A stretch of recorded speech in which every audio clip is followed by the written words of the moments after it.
believe that if you pray hard enough, good Lord's going to answer it. Well, on May 30th, 2006, good Lord didn't answer it.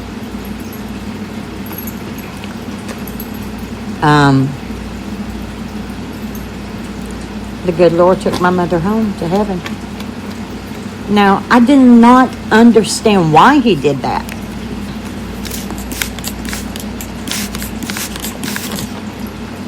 Yeah.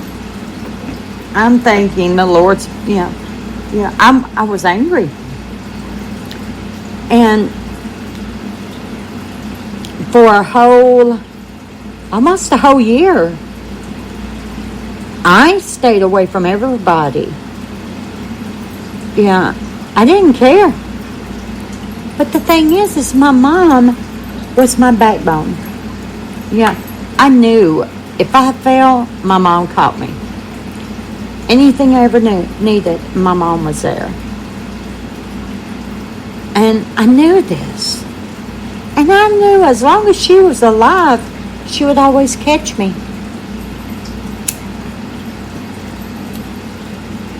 So how would I grow up, basically, if she stayed around? Now, I'm not saying I'm happy my mother's dead, okay? Because I'm not. I miss her like crazy. What I'm saying is, one, my mother was suffering so bad, and the good Lord knew it. I helped take care of my mom. Yeah, I had my own place, but I would go over there every day because my dad, he was getting older, and he couldn't do it. There's just some things men really just can't do for their wives, like bathing and stuff like that. And it broke my heart to see my mom hurt like that.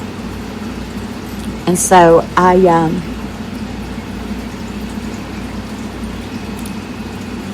couldn't take it. Yeah, I just could not take it. And I would just leave crying. My mom, this is my mother. Well,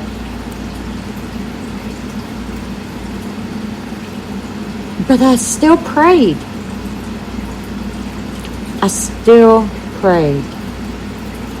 And I wanted her to live, I wanted her to get well because, miracles happen. You hear about them all the time. I'm a miracle child. So you hear about them. I have another family member that's a miracle child. So, anything's possible, right? That's what you would think. You're a Christian, you love the Lord. He's going to answer your prayers. Well, May 30th, my mom passes away. And I about passed out. Don't remember the funeral that great.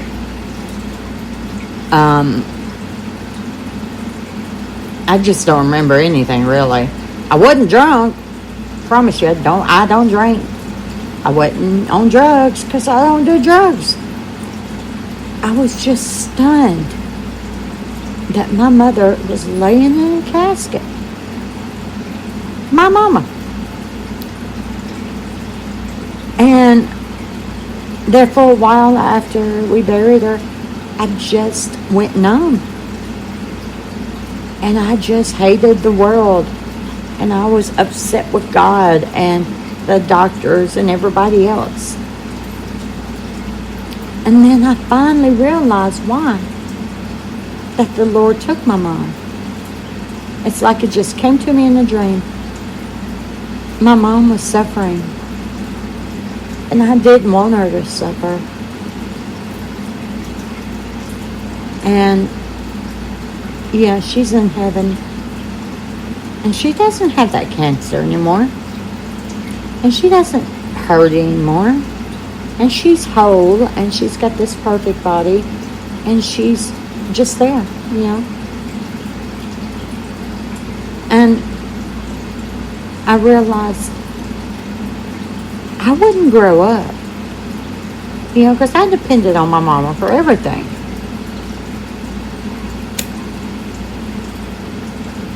I wouldn't grow up. How would I? If my mom was still here. I wouldn't. Well, that started the journey of, journey / chapter of trying to find me. And that opened up a lot of doors that had a lot of skeletons of my past that I didn't even know about. Let's just say there were memories that were locked away, and we're going to leave them like that. But still, my point is,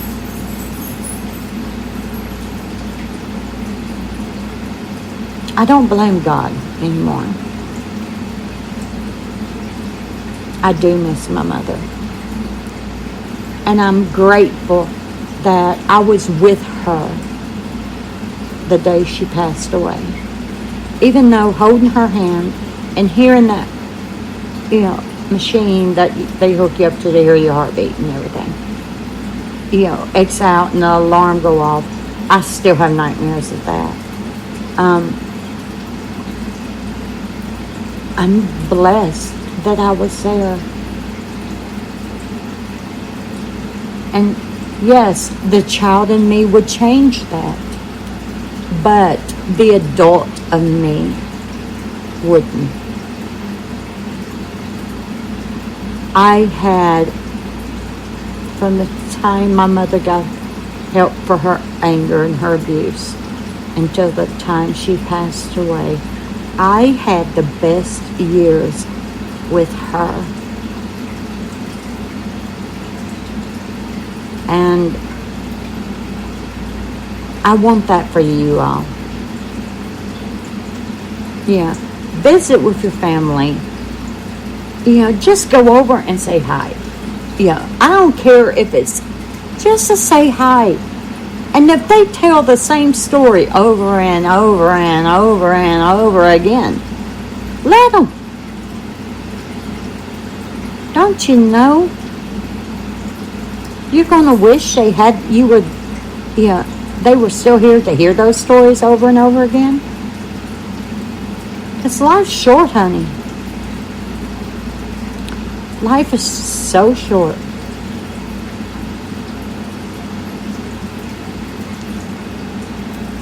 You think life is long? No. It's not. And my mom tried to teach me that growing up. She used to make birthdays so special. And I remember I was like 13. And I asked her, Mom, why do you make birthdays so special? And she used to say, because she might not get another one. I didn't understand what she meant. But now I do. And I had a cousin pass away just this week as well. So I had two people I cared about deeply to pass away. And it made me realize that we are taking life for granted. And that we don't stop and smell the roses enough. And that some things that we are going through, yes, they are hard. Yes, they are difficult. Yes, they can be challenging. But you know what? As Russell would say, it's all part of life. It's all part of life. And the reason why is because things happen. No, I'm not talking about abuse and things like that. But like your car breaking down, you get in a flat tire, a light bulb blows, you need extra money for school supplies, whatever it might be. Things happen. Now, as for the abuse and things like that, now that's harder to deal with. And people who haven't been through that, they wouldn't understand. That haunts you. And that you have to work through slowly. And it's not something that you can just get over overnight, okay? You can't take a pill, all right? You can't go to your doctor and take a pill for being raped, and the memory's gone. No, it doesn't work that way. You can't take a pill for being beat with an electric extension cord, and the memory's gone. No, you can't do that either. You can't take a pill, for your father picking you up and throwing you on asphalt on your back, and then the memory be gone. No, you can't. You can't take a pill for your mother dragging you through the house and throwing you up into a chair and beating you over and over and over and over and over again and asking her to please stop, and the memory be gone. You can't. Those have to be worked through.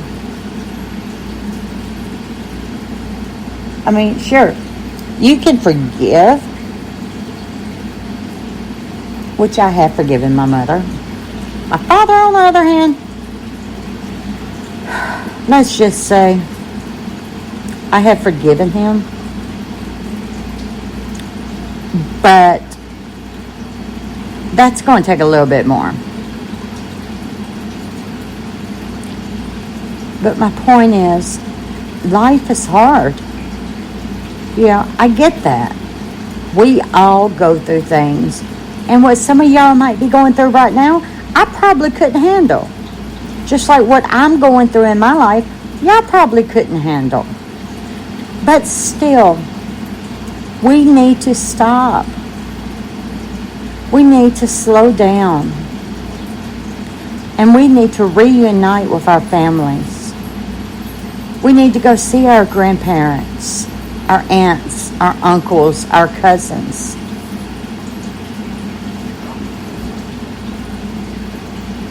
And just say hi.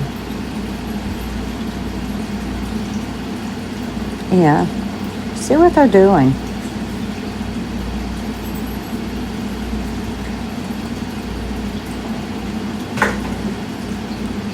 Change things.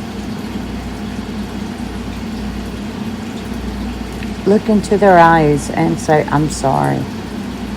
Listen to their stories over and over again. Spend 6 hours trying to fix something you know it can't be fixed.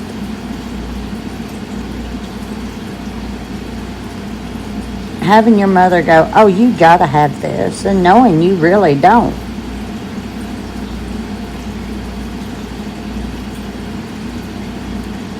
And putting up with your brother being a pain in the seat.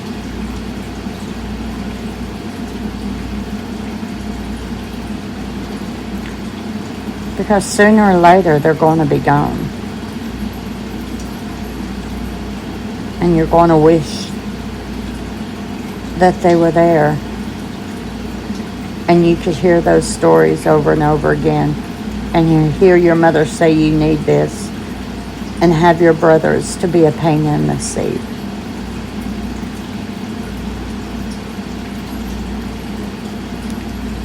Instead of rushing around trying to get things done that could probably be taken care of the next day.